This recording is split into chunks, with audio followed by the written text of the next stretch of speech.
There was certainly a lot of hype built up for the Elder Scrolls V Skyrim, and after recently playing way too many hours of Elder Scrolls Oblivion for my first time before Skyrim released, I can definitely understand why. However, that being said, does Skyrim still live up to the high expectations, or did the dagger fall short? Ha! If you understood that joke, I apologize. Anyway, like in every other Elder Scrolls game, the story of Skyrim begins with you as a prisoner, and you are being carried off to be executed for something that you didn't do. As expected, you escape after a very cool and exciting introduction scene with important characters and of course the character creation menu, in which you're likely going to spend at least an hour making your character. Right from the beginning, you discover that there is a rebellion going on in Skyrim against the Empire because the Imperials, along with the Elves, have recently banned the worship of one of the gods, Talos.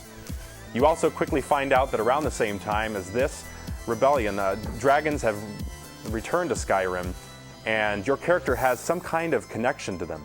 After you learn all of this early in the game, you'll likely spend 100 hours doing side quests, stealing from people, killing giants and dragons, or being killed by them, inevitably searching every single dungeon and cave, and performing various missions for the Thieves Guild, Bard's College, Dark Brotherhood, companions, or whoever else has something for you to do. And after you've all your skills leveled up and the best weapons and armor, you'll remember that you were supposed to do something about that rebellion, as well as find out what's going on with those dragons. You also might just skip straight to the main story, which isn't a problem, but the countless number of side quests is definitely the meat and potatoes of this game. And skipping them would be a crime, you criminal scum!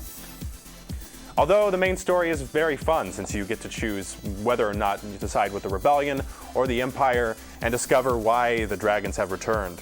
Skyrim is definitely a huge world with a lot going on in it, and it's easy to get lost or forget where you were or what you were doing, because you're so compelled to explore every nook and cranny and talk to every character while occasionally being reminded of the larger plot at hand.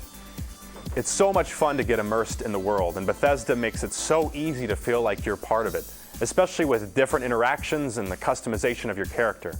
Like in most of Bethesda's games, you can choose what you want to look like, act like, or do in the world.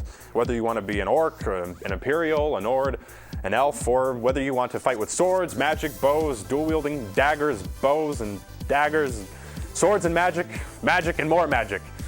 You can kill a whole town if you want to, or climb to the highest mountain you can see. There's so much freedom, and it can be a bit overwhelming. Fortunately though, the developers of Bethesda try and make it a bit easier by adding a lot to the controls and interface, by including a favorites item menu, hotkeys, and more user-friendly menus, maps, journal notes, and other controls on both the console and PC versions. Unfortunately, finding out about a lot of these useful features and controls might not be easy, since there aren't many tips or tutorials. Quests, however, are pretty straightforward, since there's basically a large arrow telling you where to go and what to do. And after completing a dungeon, you don't have to walk far to exit, like you do in previous games, which is nice. The third-person view has also been improved tremendously, and if you prefer not to play in first person, the game is still just as enjoyable and functional in third person. As to be expected in a game as large as Skyrim, there are plenty of bugs and glitches, which are pretty hilarious, such as flying animals, people falling through the world, clipping through the terrain, and not to mention your horse's ability to ignore the laws of physics and not give a f***. There is no denying that Skyrim is gorgeous. From the vistas overlooking all of Skyrim to smaller details such as rocks, trees, grass, and running water, it's beautiful.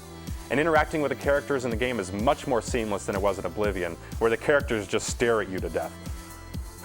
The music and sound design is great as well, as they also flow seamlessly into the game. The music definitely makes exploring very serene and combat very intense. The voice acting is great as well. Hearing dragons roaring and flying off in the distance and then climbing up to the top of a mountain to see and fight them is such a great feeling. It's an epic game. The replay value of Skyrim is high, which basically goes without saying, considering I've already spent about 70 hours playing the game and I still plan on playing another 70 hours. If spending 3 entire days of your life isn't enough replay value, I don't know what is. Like I said before, it's so easy to get sucked into the world of Skyrim, and once you're there, it's very hard to leave. The Elder Scrolls V Skyrim is truly an amazing game that draws you in from the second you start playing. And it offers so much for you to explore, discover, and interact with, and fight. And no matter how you decide to play the game, it's truly an unforgettable adventure. Well done, Bethesda. With that, let's break down the scores. The story gets a 9.5, design 10, gameplay 9.5, presentation gets a 10, and replay value gets a 10. Overall, I give The Elder Scrolls V a 9.8.